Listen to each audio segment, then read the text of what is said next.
went up to Utah State. They're an ag school, and they helped us develop our Promontory recipe. Promontory is the base from which we do, can't see it very well. Promontory is the base from which we do all of our cheeses. Because our cows are Jersey cows, we get a lot of cream, a lot of protein, and our cheeses, what we like to call, it's more or less an Irish style cheddar. And it's just a nice creamy cheese. And let's go ahead and taste that. Michael, you can chime in as well. You've got cheeses. So our Promontory actually has won more awards for us than any of our other cheeses, but it's the base from which we do all of our cheeses. So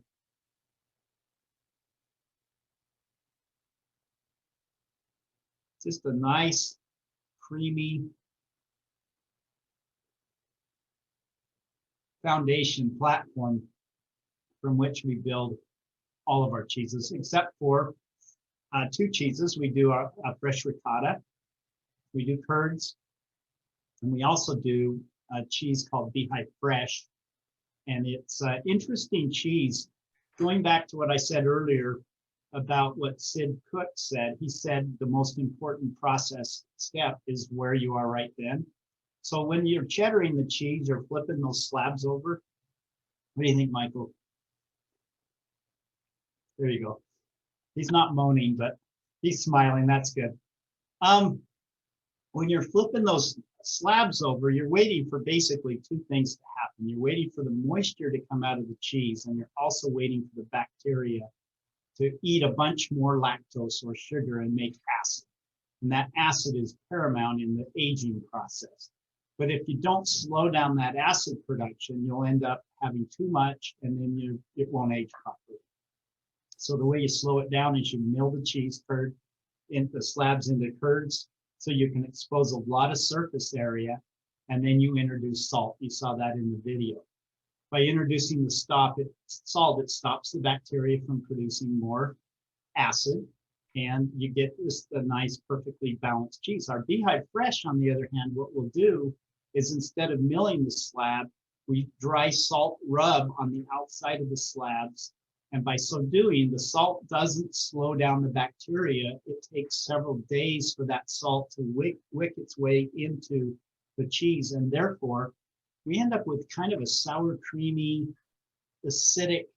The acid is way too high in this cheese. So it would not age well, but we don't care because we sell it in about 3 weeks. And it's just got a real tangy, it's amazing on like pizza. And it's just a great cheese. That's called Beehive Fresh. But it illustrates what things happen in the cheese if you don't take every step seriously. What did you just grabbed some preserves. What is that? Red pepper jelly. Ooh, that sounds good. And a rosemary 34-degree cracker. Oh, there you go. Because this is, you know, this has, like what you were saying, it's a great platform. You know, this is not a high salty, high acid, high, you know, sharp cheese. This has got a lot of butter. It has a nice balance of tang. Now, I'm not saying that it doesn't have sharpness. It has enough that really brings in a very pleasant and easy, you know, easy to eat, like the whole piece. It's so nice. But it's that English style, which has got a little bit of that, the best way I would describe it is a little earthy. You know, there's a little earthiness to that, which is really nice. But, you know, it works with just about any direction you want.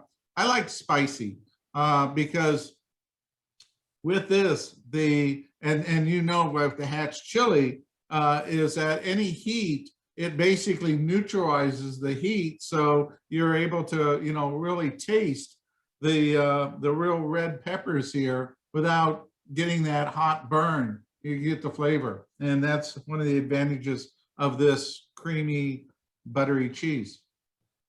Thank you. Yeah. So we know, you guys know this, but we're from the Beehive state, thus Beehive Cheese. We're from Utah, and we're a high mountain desert here. I mean, we're at 5,000 feet. It's dry, super dry. And to age your cheese properly in a cave, you need 95% humidity. And it's probably 25% humidity outside right now. So when we first started, we were open air aging some cheese. We did a cloth bound cheddar that was really an amazing cheese. But we'd get these basically crevasses in the cheese, cracks, because it was too dry. And we fought it and we tried to humidify the cave.